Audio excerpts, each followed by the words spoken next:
नमस्कार विद्यार्थी મિત્રો, આપણે સંતૃપ્ત અને અસંતૃપ્ત સંયોજનોની ચર્ચા કરી રહ્યા હતા। એમાં બ્યુટેન નું અણુસૂત્ર C4H10 છે, એની સરળ શૃંખલાઓની આપણે ચર્ચા કરી હતી। આલ્કેલ શ્રેણીનું કોષ્ટક પણ આપણે જોઈ ગયા છીએ। હવે આગળ જોઈએ, ચાલો આપણે બ્યુટેનનો અન્ય રીતે વિચાર કરીએ। જો આપણે 4 કાર્બન પરમાણુઓથી કાર્બન માળખું બનાવીએ તો આપણે જોઈએ છીએ કે બે જુદા જુદા માળખા બની શકે। બ્યુટેનની અંદર 4 કાર્બન પરમાણુઓ છે।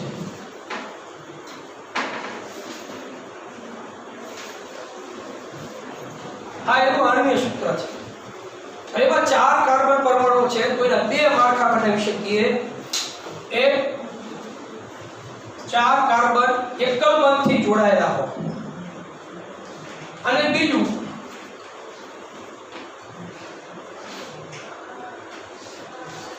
બે કાર્બન સિંગલ બોન્ડ પછીના રીતે શાખીય શૃંખલામાં કાર્બન જોડાયેલા હોય। આ રીતે આપણે બે રીતે કાર્બન જોડાણ બનાવી શકીએ। હવે બાકી રહેલી સંયોજકતાઓને હાઇડ્રોજન વડે ભરપાઈ કરતા કેવા સૂત્ર બને તો આ પ્રથમ કાર્બન જે છે એ એક સંયોજકતા પૂર્ણ કરેલ છે, તો હવે કેટલી સંયોજકતા બાકી છે? 3। તો એ 3 સંયોજકતા હાઇડ્રોજન વડે પૂર્ણ કરતા CH3 થઈ ગઈ। આ કાર્બનની બે સંયોજકતા સંતોષાયેલી છે, તો હવે કેટલી બાકી રહે છે? 2 સંયોજકતા। એ 2 સંયોજકતા આપણે હાઇડ્રોજન વડે પૂર્ણ કરીએ। આ કાર્બનમાં પણ 2 સંયોજકતા સંતોષાયેલી છે, 2 સંયોજકતા હાઇડ્રોજન વડે પૂર્ણ કરીએ અને આ કાર્બનમાં એક જ સંયોજકતા સંતોષાયેલી છે, એમાં 3 હાઇડ્રોજન વડે એની સંયોજકતા પૂર્ણ કરીએ।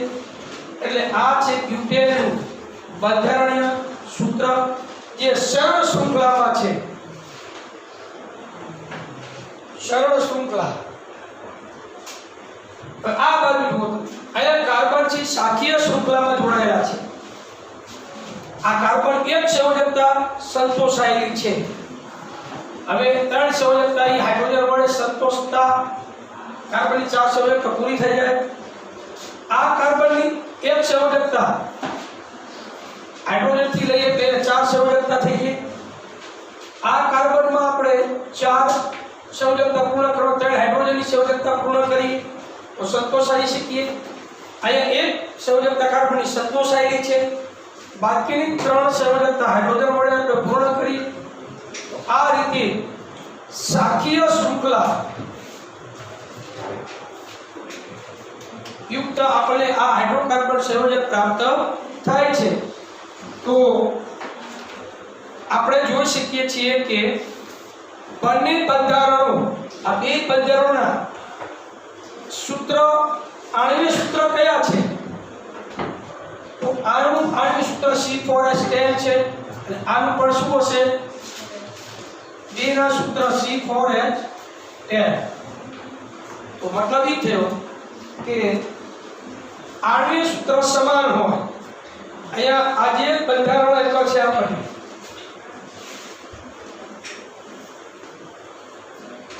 જે બંધારણોના આણ્વીય સૂત્રો કેવા હોય? સમાન હોય। આનું સૂત્ર શું હોય? C4H10। આનું અણુસૂત્ર શું હોય? C4H10। બેના અણુસૂત્ર તો કેવા છે? સમાન। તો જે બંધારણોના આણ્વીય સૂત્ર સમાન હોય પરંતુ બંધારણીય સૂત્રો જુદા હોય, જુદા જુદા એટલે શું? ભિન્ન,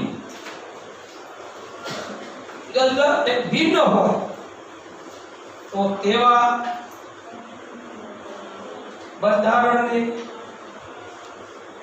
બંધારણીય સમઘટકો, તેવા સંયોજનોને બંધારણીય સમઘટકો ઘટકો કહે છે? બે ગુણનો પ્રશ્ન છે. સમઘટકો એટલે શું? બંધારણીય સમઘટકો કોને કહેવાય? ઉદાહરણ આપી સમજાવો. તો આ બે ગુણનો પ્રશ્ન છે. બંધારણીય સમઘટકો કોને કહેવાય? ઉદાહરણ આપી સમજાવો. અહીંયા જે બે સંયોજન આપ્યા હોય, હાઇડ્રોકાર્બન સંયોજન, આ બે સંયોજનોમાં એક બાબત કોમન હોય. આમાં તમે જુઓ, આમાં એક બાબત કઈ કોમન છે? તો કે એના આણ્વીય સૂત્ર બેના હરખા છે, સમાન છે. તો જે બંધારણીય કે જે સંયોજનો હોય એના આણ્વીય સૂત્રો સમાન હોય, પણ બંધારણીય સૂત્રો જુદા જુદા એટલે કે ભિન્ન હોય. તો જો આ બે અણુ સૂત્ર હરખા છે, હા, પણ આ બે સૂત્ર હરખા છે. આ બંધારણીય સૂત્ર છે, બંધારણીય સૂત્ર જુદા જુદા છે. આણ્વીય સૂત્રો સમાન છે પણ બંધારણીય સૂત્ર ભિન્ન છે. તો આ બંધારણીય સૂત્ર જુદા જુદા હોવાના કારણે આ જુદું છે, પરંતુ બંધારણીય સૂત્ર પણ આણ્વીય સૂત્ર કેવા છે? સમાન છે. તો આણ્વીય સૂત્ર સમાન હોય, બંધારણીય સૂત્ર ભિન્ન એટલે જુદા જુદા હોય, તો એવા જે સંયોજનો હોય એને શું કહેશું? બંધારણીય સમઘટકો કહેવાય. કહેવાયો. તો આ વાત થઈ આપણે સરળ શૃંખલાની. આગળ જુઓ હવે સરળ તથા શાખીય કાર્બન શૃંખલાઓ આપણે આ બે જોઈ. આ સરળ શૃંખલા અને શાખીય શૃંખલા. આ ઉપરાંત કેટલાક સંયોજનો વલયના સ્વરૂપમાં ગોઠવાયેલ કાર્બન પરમાણુ ધરાવે છે. ઉદાહરણ તરીકે સાયક્લોહેક્ઝેન C6H12 સૂત્ર નીચે પ્રમાણે બંધારણ ધરાવે છે. સાયક્લોહેક્ઝેન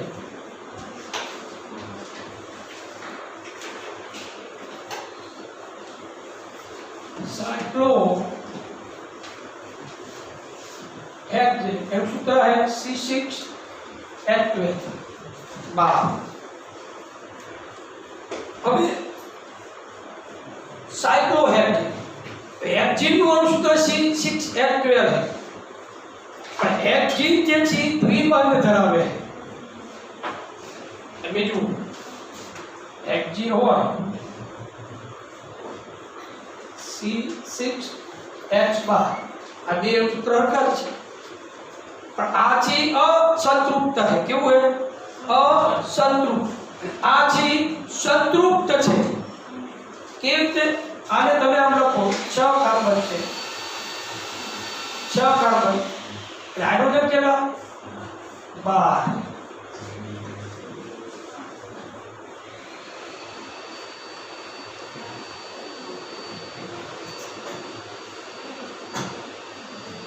ત્રણ, 4, 5, 6, 7,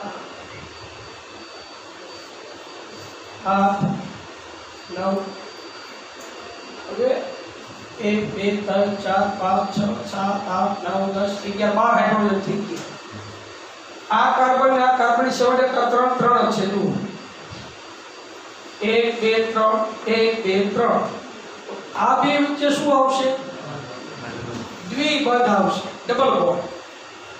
એટલે આ દ્વિબંધ હોવાના કારણે અસંતૃપ્ત સંયોજન છે. તો અહીંયા આ સૂત્ર વિહકર છે.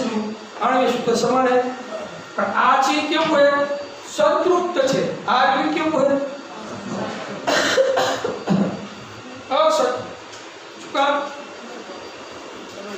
દ્વિબંધ કે ત્રિબંધ ધરાવતા જે હાઇડ્રોકાર્બન સંયોજનો હોય એ અસંતૃપ્ત કહેવાય.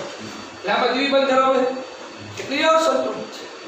ત્રિબંધ હોય તો પણ અસંતૃપ્ત કહેવાય, પણ એકલ બંધ હોય તો આને એકલ બંધ કન્વર્ટ કરવા માટે એક ચક્રીય વલય સ્વરૂપે દર્શાવીએ અને બધા આ દ્વિબંધ તૂટીને એકલ બંધમાં રૂપાંતરિત થાય. તો એને આપણે આવી રીતે બનાવી શકીએ. જોઈએ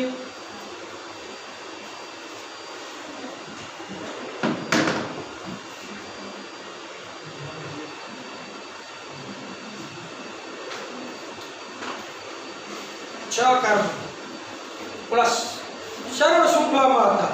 હવે સાયક્લો એટલે ચક્રીય શૃંખલા એટલે સંયોજકતા રીતે સંતોષાયેલી છે। દરેક કાર્બન કેટલી સંયોજકતા બાકી છે? બે બાકી છે, કારણ કે એકની બે સંતોષાયેલું। આ કાર્બન 1 અને 2, આ કાર્બન 1 2, આ કાર્બન 1 2, દરેક કાર્બનની સંયોજકતા કેટલી સંતોષાયેલી છે? 2। હવે હાઇડ્રોજન કેટલા है? 12। एक बाबा में रखी दिए 6 कार्बन में 12 हाइड्रोजन आई जाए। एक कार्बन में 2 जोड़ी हाइड्रोजन।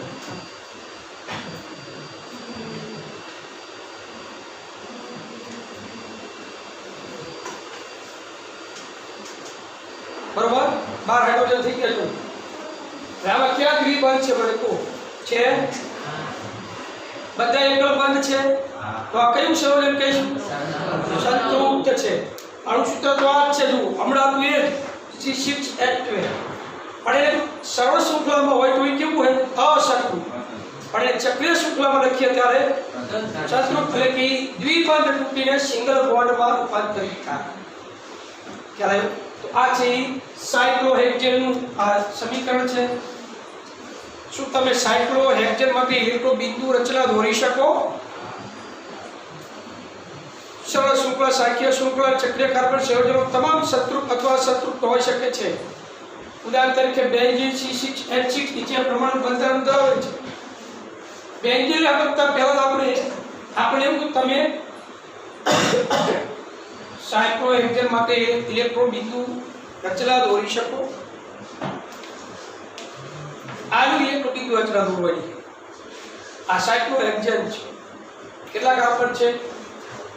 6।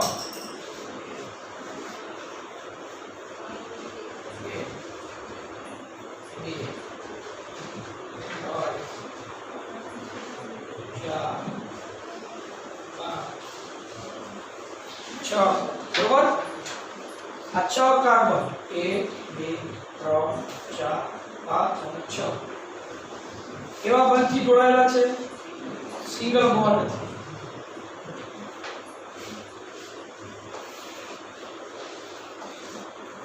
ओके, हाइड्रोजन કેટલા છે? 12 છે। એક કાર્બન અને 2 હાઇડ્રોજન, 1 2 1 2 1 2 1 2 1 2 1 2 बार हाइड्रोजन थी गया। 1 2 3 4 5 6 7 8 9 10 11 12। હવે આ એક હાઇડ્રોજન નો ઇલેક્ટ્રોન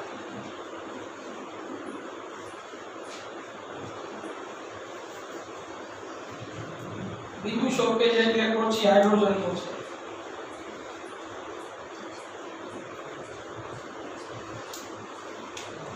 કાર્બનની સંયોજકતા 8 થવા માટે ઇલેક્ટ્રોન એક ઇલેક્ટ્રોનની ભાગીદારી કરે।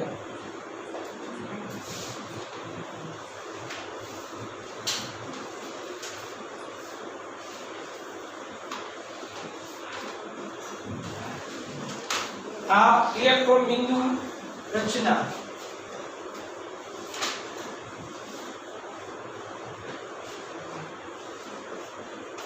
કોનું છે? સાયક્લોહેક્ઝેન।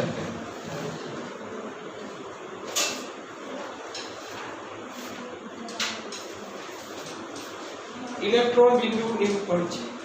આવડશે આ રીતે બે રૂમમાં પૂછાશે તમે ઇલેક્ટ્રોન બિંદુ રચના દોરો, પણ આ આવું આવડે ત્યારે બનાવતા આવડે। જો આ દ્વિબંધ હોત તો હોય 4 ચોકડી આવે, એક લીટો હોય એટલે 2 ચોકડી આવે। હાઇડ્રોજન અને કાર્બન વચ્ચે एक लिटो आपको तो एक भी तब पूरे चौकड़ी आ समझे बोलो। अब बधी जगह 1000 की निशानी नहीं रखता, एक ज संयोजन एक तत्व हो तो एમાં હરખી નિશાની, પણ હાઇડ્રોજન અને કાર્બન જ્યારે અલગ અલગ હોય ત્યારે બે નિશાની અલગ અલગ રાખી। આ એક તમને ખ્યાલ આવે કે આ બિંદુ સ્વરૂપે ઇલેક્ટ્રોન છે કોનો છે?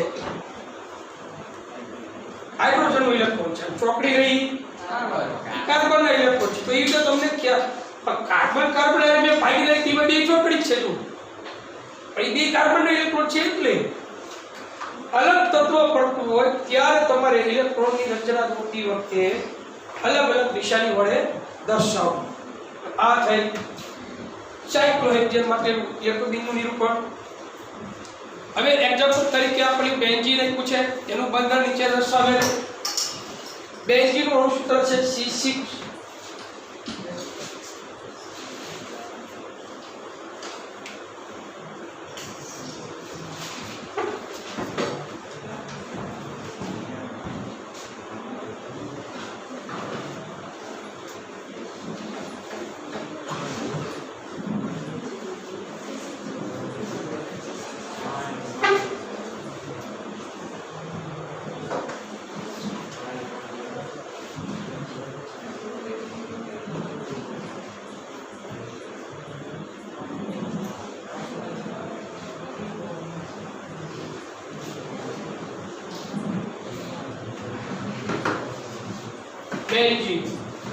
બેન્ઝીનનું અણુસૂત્ર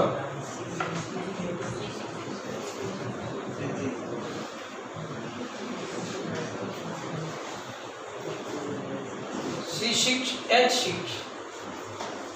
આ એનું વાણિજ્ય સૂત્ર છે. એનું બંધારણ સૂત્ર આવું બનાવવું હતું. 6 કાર્બન, બરોબર ને? 1 2 3 4 5 6 કાર્બન. 1 2 3 4 5 6 कार्बन, बरोबर. हाइड्रोजन केला है 6 हाइड्रोजन છે.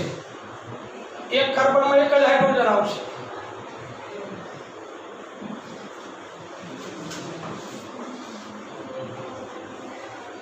છ હાઇડ્રોજન થઈ ગયા. તો આ દરેક કાર્બનની સંયોજકતા કેટલી સંતોષાયેલી? તો આ પૂર્ણ થયેલું ગણાશે? હોવી જોઈએ કેટલી? 4. હાઇડ્રોજનની સંયોજકતા તો પૂર્ણ રીતે સંતોષાયેલી.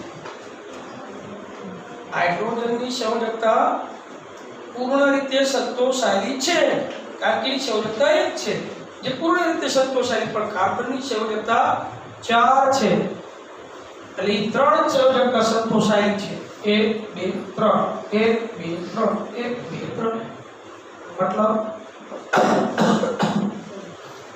દરેક કાર્બનની એક એક સંયોજકતા ઓછી સંતોષાયેલી. આપણે આમ કરી શકીએ. દ્વિબંધથી આ બે કાર્બનની સંયોજકતા સંતોષાયેલી. એક દ્વિબંધાયક કે તો આ બે કાર્બનની સંતોષાઈ જાય. એક દ્વિબંધાયક પર આ કાર્બનની 4 થઈ ગઈ, બધાની સંયોજકતા પૂર્ણ થઈ ગઈ. આ છે બેન્ઝીન ની બંધારણીય સૂત્ર છે. આની પરથી આપણે ઇલેક્ટ્રોકિનેટિક નિરૂપણ બનાવી શકીએ. 6 કાર્બન છે, બરોબર ને?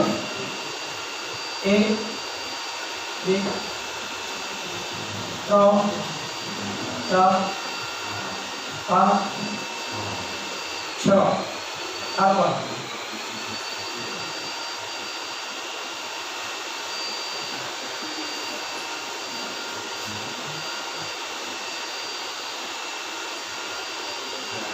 આ કાર્બન હાઇડ્રોજન એક એક છે બધા.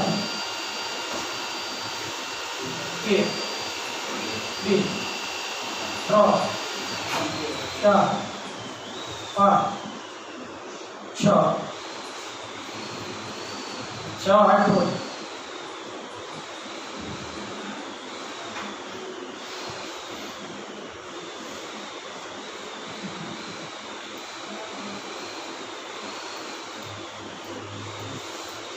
बरोबर. हाइड्रोजन एक एक ले, पर जो आ कार्बन वच्चे सिंगल बॉन्ड है. सिंगल बॉन्ड હોય એટલે એક એક ઇલેક્ટ્રોનની ભાગીદારી થાય. ખાલી બે ચોકડી આવશે. આ કાર્બન વચ્ચે આયા ડબલ બોન્ડ છે, આયા 4 ચોકડી આવે. બબે જોડ થઈ. પાછું આ કાર્બન વચ્ચે બે એક જ છે અહીંયા પાછું ડબલ બોન્ડ અહીંયા સિંગલ એટલે અહીંયા ડબલ હવે જો આ 4 એટલે 16 અને 8 એક એક હાઇડ્રોજન સાથે થઈ જાય દરેક કાર્બન નું આ 4 એ 16 બે 8 4 એટલે 16 બે 8 8 સંયોજકતા પૂર્ણ થઈ આ છે બેન્ઝીન છે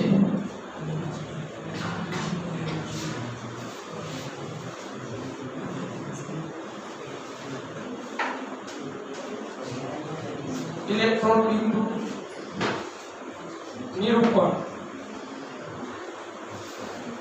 परीक्षा में 2 થી 3 गुणમાં પૂછાય બેન્ઝીન ઇલેક્ટ્રોન બંધારણ સૂત્ર દર્શાવી ઇલેક્ટ્રોન બિંદુ રચના કરો એનું અણુ સૂત્ર તમને બેન્ઝીન નું આવતું હોવું જોઈએ C6H6 આ અણુ સૂત્ર પરથી તમને બંધારણ સૂત્ર બનાવતા આવડે પછી એની પછી ઇલેક્ટ્રોન બિંદુ રચના કરતા આવડે तो एक-एक वाक्य प्रश्न एक पाछे બધા ઠીક કરતા રહીએ આ તમામ કાર્બન સંયોજનો કે જે માત્ર કાર્બન અને હાઇડ્રોજન જ ધરાવે જે કાર્બન અને હાઇડ્રોજન ધરાવતા હોય એવા સંયોજનો શું કહેવાય કોઈ ઠીક કરી લો એને હાઇડ્રોકાર્બન સંયોજનો કહેવાય તેમને હાઇડ્રોકાર્બન સંયોજનો કહેવાય છે બીજો પ્રશ્ન આ પૈકીના સંતૃપ્ત હાઇડ્રોકાર્બનને કયા નામે ઓળખવાય છે સંતૃપ્ત હાઇડ્રોકાર્બનને કયા નામે ઓળખવામાં આવે આલ્કેન સંયોજનો ઈ ટીક કરો આલ્કેન સંયોજનો કે સંતૃપ્ત હાઇડ્રોકાર્બનને આલ્કેન સંયોજનો કહેવાય છે પછી બીજું અસંતૃપ્ત હાઇડ્રોકાર્બન સંયોજનોમાં એક બંધ અથવા વધુ દ્વિબંધ ધરાવતા હોય એવા સંયોજનોને આલ્કીન સંયોજનો કહેવાય ઈ ઠીક કરી લો અને ત્રીજો પ્રશ્ન જે એક અથવા વધુ ત્રિબંધ ધરાવતા હોય હાઇડ્રોકાર્બન સંયોજનો ત્રિબંધ તો એને આલ્કાઇન સંયોજનો કહેવાય છે તો આ રીતે આ ઇલેક્ટ્રોબિંદુ નિરૂપણ એક જ બંધ દ્વિબંધ અને ત્રિબંધ વિશે આપણે જોઈ શકીએ છીએ પછીનો મુદ્દો એવો આવ્યો છે will you be my friends તમે મારા મિત્ર બનશો મિત્ર બનવા માટે મિત્ર જેવા લક્ષણ જરૂરી છે કારણ કે મિત્ર બનવા માટે કુલક્ષણ ચાલે નહીં કારણ કે લક્ષણો એટલે ગુણધર્મો મિત્રને મળતા આવતા હોય તો મિત્ર બની શકાય તત્વોની દુનિયામાં કાર્બન એવું તત્વ છે જે મિત્રતા ખૂબ સારી રીતે બનાવે છે આ કાર્બન જે છે ખૂબ જ મૈત્રીપૂર્ણ તત્વ જણાય છે અત્યાર સુધી આપણે કાર્બન અને હાઇડ્રોજનના સંયોજનો જોયા પરંતુ કાર્બન અન્ય તત્વો જેવા કે હેલોજન ઓક્સિજન નાઇટ્રોજન અને સલ્ફર સાથે પણ બંધ બનાવે છે હાઇડ્રોકાર્બન શૃંખલામાં આ તત્વો કેવી રીતે કે એવી રીતે એક કરતા વધુ અથવા વધુ હાઇડ્રોજન વિસ્થાપન કરી શકે છે તો ઠીક કરી લો કે જેથી કાર્બનની સંયોજકતા સંતોષાયેલી રહે તો આવા સંયોજનોમાં હાઇડ્રોજનનું વિસ્થાપન કરતા તત્વોને વિષમ પરમાણુ તરીકે ઓળખવામાં આવે છે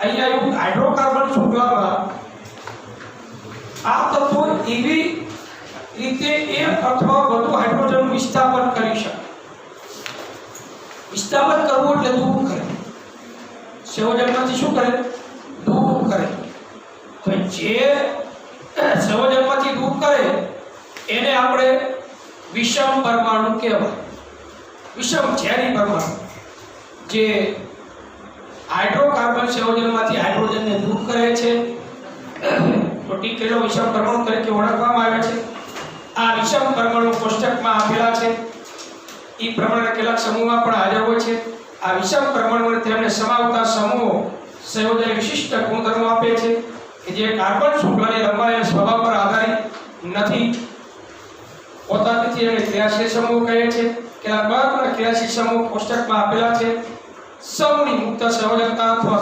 સંયોજકતાઓ એકલ રેખા દ્વારા દર્શાવાય છે ક્રિયાશીલ સમૂહ આ સંયોજકતા દ્વારા એક હાઇડ્રોજન પરમાણુ અથવા પરમાણુનું વિસ્થાપન કરીને કાર્બન શૃંખલા સાથે જોડાયેલા રહે છે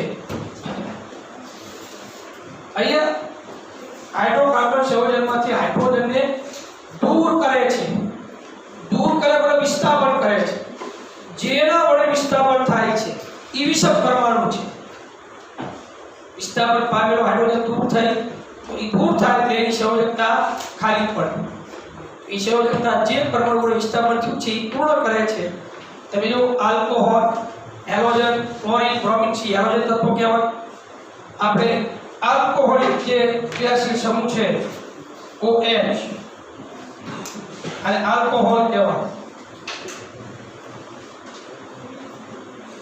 આલ્કોહોલ ક્રિયાશીલ સમૂહ. આપણે મિથેન આલ્કેનનું પ્રથમ સંયોજન છે મિથેન. CH4 है. મિથેન પ્રત્યેક કોણ લાગે છે? N લાગે છે. મિથેન ઇથેન લાગે. આનું બધાને સૂત્ર આવું છે CH4.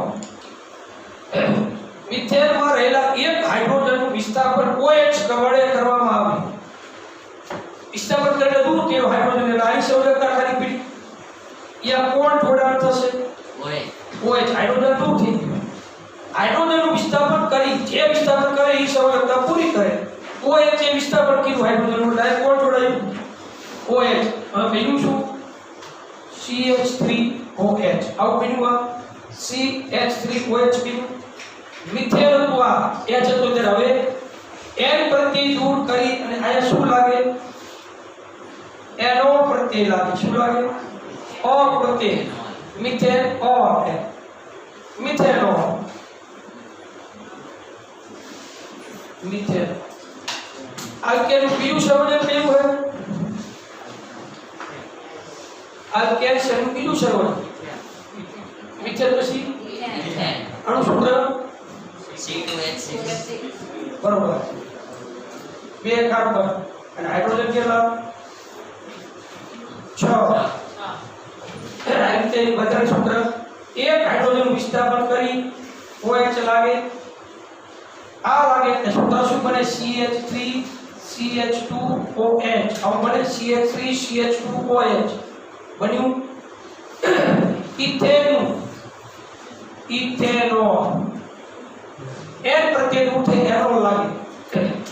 મિથેનનું methanol, ઇથેનનું ethanol. પછી દરેક વખતે એક એક CH2 નો વધારો કરી. આ રીતે પ્રોપેનોલ કહેવાય. Propanol CH3 CH2 CH2OH. Butanol. Butanol CH3 CH2 CH2 OH. Pentanol. આવી રીતે આખી શ્રેણી મળે આપણે. જો આ મિથેનમાંથી મિથેનોલ, આ ઇથેનોલ દારૂનું અણુ સૂત્ર C2H5OH. C2H5 ન લખતા CH3 CH2OH લખી આપણે. આને આ રીતે પણ લખી શકાય C2H5OH. જો 2 કાર્બન, 1 ને 2 કાર્બન, પછી 3 ને 2, 5 હાઇડ્રોજન ને છેલ્લે OH. આ શોર્ટકટ છે પણ આ કાર્બન શૃંખલા પ્રમાણે લખ્યું છે. બરાબર. આ રીતે આખી આલ્કોહોલિક શ્રેણી પ્રાપ્ત થાય આપણને. ખ્યાલ આવ્યો? આલ્કોહોલિક શ્રેણી આપણને પ્રાપ્ત થાય છે. તો આ મિથેનોલ અને લઠ્ઠો કહેવાય. દારૂ બનાવતા હોય ઈ પ્યોર ઇથેનોલ ન બને, C2H5OH બનાવવાને બદલે CH3OH બની જાય અને પીવામાં એનો ઉપયોગ કરે તો માણસનું મૃત્યુ થઈ શકે છે. આ બધા દહનશીલ પદાર્થો છે. ઇથેનોલ પણ પ્યોર દહનશીલ પદાર્થ છે પણ બળતણ તરીકે ઉપયોગને બદલે પીવામાં વધારે ઉપયોગ થતો હોય છે. શરીર માટે નુકસાનકારક છે. સિરોસિસ ઓફ લીવર નામનો કંઈક રોગ થાય છે. દારૂ પીવાથી લીવર ખરાબ થઈ જાય છે. અકાળે માણસનું મૃત્યુ પણ થાય છે. જે લોકો દારૂ પીવે છે એ સમાનતા ગુમાવે છે. શારીરિક સંતુલન રહેતું નથી. ચેતના પણ ગુમાવે છે. મગજ સ્ટોપ થઈ જાય છે કારણ સમાનતા રહેતી નથી. પોતે ક્યાં છે, ક્યાં શું બોલી રહ્યો છે, કોઈ પ્રકારની સમાનતા રહેતી નથી. એટલે ચેતના પણ ગુમાવી ચૂક્યા છે. એટલે શરીર માટે નુકસાનકારક પદાર્થ છે. અને આખી આ જે શ્રેણી છે એ ટૂંકમાં શું છે? આ રીતે ઇથેનોલમાંથી ઇથેનોલ બન્યું, પછી પ્રોપેન C3H8, તો H8 પછી એક હાઇડ્રોજન દૂર થાય એટલે હાફ થઈ જાય હાઇડ્રોજન, અને પાછળ કોણ લાગે OH, એટલે પ્રોપેનોલ બની 3 ને 2 5 તે બે હાફ હાઇડ્રોજન થઈ ગયા. એક હાઇડ્રોજનનું વિસ્થાપન કરી અને OH ક્રિયાશીલ સમૂહ કહેવાય. શું કહેવાય? ક્રિયાશીલ સમૂહ. તો આ આલ્કોહોલિક ક્રિયાશીલ સમૂહની એક શ્રેણી આપણને પ્રાપ્ત થાય છે. એવી રીતે આલ્ડીહાઇડ ક્રિયાશીલ સમૂહ જે CHO ક્રિયાશીલ સમૂહ ધરાવે છે, પછી કીટોન ક્રિયાશીલ સમૂહ જે CO ક્રિયાશીલ સમૂહ ધરાવે છે, કાર્બોક્સિલિક એસિડ ક્રિયાશીલ સમૂહ એ COOH ક્રિયાશીલ સમૂહ ધરાવે છે. આવા ક્રિયાશીલ સમૂહ જે તત્વની પાછળ લાગે અથવા જોડાય હાઇડ્રોજન વિસ્થાપન કરે તો મૂળ તત્વના ગુણધર્મો બદલાઈ જાય છે, એના નામમાં પણ ફેરફાર થાય છે. એટલે નવું જે ક્રિયાશીલ સમૂહ જોડાયું હોય એ રીતેનું નામકરણની બધું થાય છે. આ રીતે આ ક્રિયાશીલ સમૂહ આ રીતે તત્વના ગુણધર્મોમાં બદલાવ લાવી શકે અને નામમાં ફેરફાર થઈ શકે છે. તો મિત્રો આ છે વાત આપણી કાર્બનના સંયોજનો જે ક્રિયાશીલ સમૂહ છે ચર્ચા આપણે પૂર્ણ કરીએ છીએ. નમસ્કાર.